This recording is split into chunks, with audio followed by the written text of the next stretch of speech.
Today I repeat my pledge to commute the sentence of Ross Ulbricht to a sentence of time served. So this is a campaign promise that was made during Bitcoin Nashville.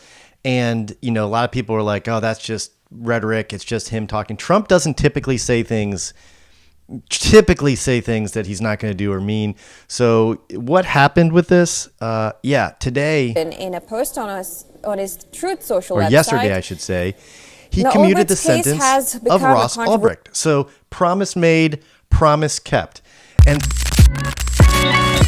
And so for those of you who were a little disappointed like myself that day one, Trump didn't do all kinds of crypto executive orders or Bitcoin or strategic reserve, what he did do was set the foundation. Okay. So if you remember, during his campaign, he promised a fair amount of things. He promised a fair amount of things. Number one, to deregulate the crypto industry. I have some notes here, so if I'm looking here, he wanted to appoint pro-crypto admin, or to his cabinet. He opposes a central bank digital currency, and he wants to promote Bitcoin mining, basically promote Bitcoin uses in the United States of United States Bitcoin companies. Remember his America First pledge. So America First means XRP. America First means, all the other crypto US-based companies, and it doesn't mean foreign. So I'm invested in the US-based ones. I'm just full disclosure, XRP, XLM, HBAR, Solana, SUI is now American-based. But here's what I'm getting at is that this was a precursor, to hold the Bitcoin community over until those other promises are kept, are kept. And, let's talk about pro admin. So deregulating crypto is a big thing for Trump because, you can't, it's the regulation of the last couple of years was so unclear. The SEC would tell you it could do something and then go after you for the same thing. Maybe that's a bit of an exaggeration, but I'm probably not too far off. With Operation Choke Point, they wanted to choke out your ability to get crypto, which means it goes after any bank or anyone who touches it. So that's where we were. Now, check this out. If you look at Mark Ueda, who is he was the SEC commissioner. He's temporarily stepped in after Gary Gensler stepped down before Trump's nominee. I believe that was, who is that? Paul Atkins can be confirmed. Mark Ueda stepped in, and let's just play this clip. This is not from recently. This is from November of 2024. And in this clip, if I can get my equipment to work properly, in this clip, he talks, this is his stance on crypto. War on crypto needs to stop. There are a number of things that we can do with respect to crypto to help make America one of the global leaders in crypto. First off, from a regulatory perspective, we can provide the appropriate clarity. Some crypto is not even a security at all, but we need to make clear whether or not you fall within SEC jurisdiction or not. Clarity. If you do, we need, again, a set of rules so those rules aren't players terrible. In this space know what to do, whether it's making an offering, if you're a broker-dealer, how you handle those sorts of transactions, how you custody and safeguard those, what it means for asset managers. One of the other very important things we can do is to create safe harbors and regulatory sandboxes to allow that innovation to occur. So basically what he's saying is, look, you need clarity. You can't just work in this muddy realm of don't know the rules of how to play the game. So you look at what went on with even Binance. You look at what's going on with XRP. There's not a clarity. If you don't know the rules of the game, how can you possibly play the game? What you're going to do is you're end up not playing it here. You're going to play it elsewhere because you don't understand what's going to get you in trouble or not. And as you can ask XRP, for years, they probably spent millions and millions and millions of dollars defending their position because they didn't even know the rules to begin with. They thought they were playing by the rules, but they probably reached out to the SEC and the SEC said, we adhere to the guidelines and the rules, set forth by this nation without giving them clarity on what those rules were. So this is a huge step for crypto. So not only did Donald Trump pardon Ross Ulbricht and made good on a campaign promise, he did talk about Bitcoin strategic reserve. And so that I assume the only reason they haven't put out a strategic reserve plan yet is because they don't want other countries to front run them and run up the price of crypto before they can get in. If everyone else in the world knows that US is going to do a Bitcoin-based strategic reserve, think about it. What would you do if you knew this was coming, imminent, but not here yet? If the president declared it in an executive order, you would probably, if you're like me, would run out and buy that before the rest of the world did.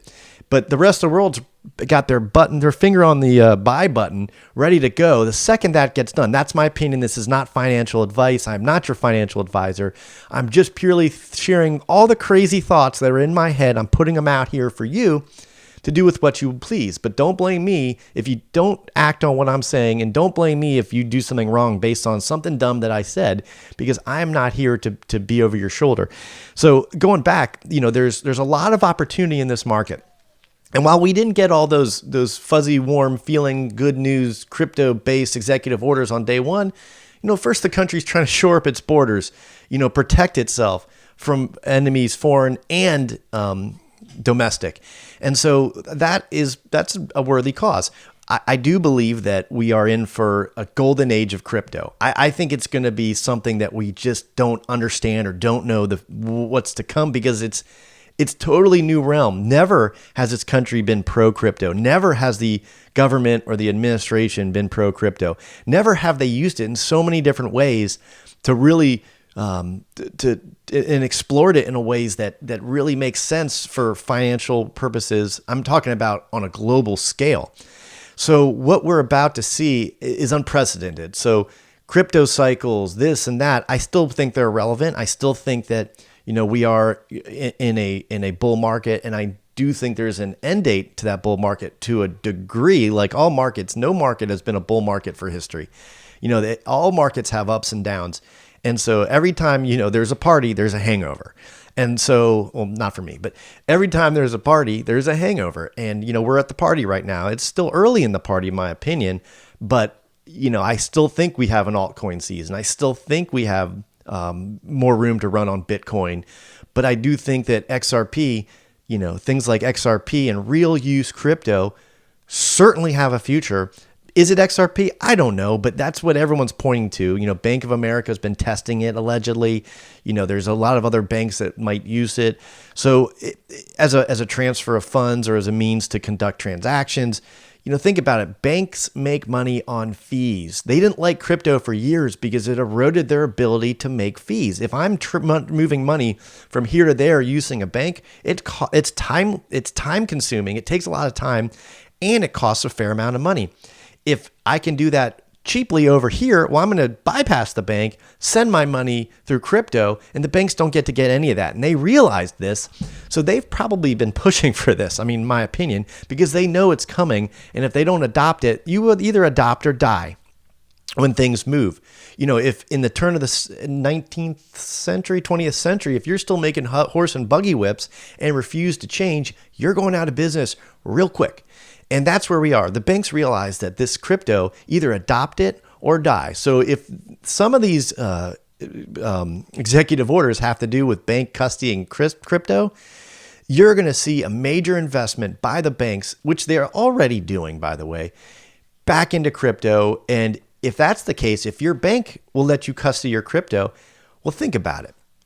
If you're your regular retail investor, you're not going to have as much fear in putting your money's already with the bank. And if you can buy crypto in your bank and they can custody for you, and there's rules around this, and you're not fearful that your crypto is going to go to zero because of regulatory choke points, then you're more apt to do it. And if more people get into crypto, market cap rises, values rise, and everything like that. So it's going to be a very, very interesting road the next couple days, weeks, months, years. But right now it's, if you've been involved for crypto for some time, this is extraordinarily exciting time. So am I bullish? Absolutely. Is this financial advice? No. Are you a subscriber? If you're not, hit the subscribe button. Do me a favor. If you've made it this far, hit the like button or put a comment down below, to let me know that you're here. Say hi.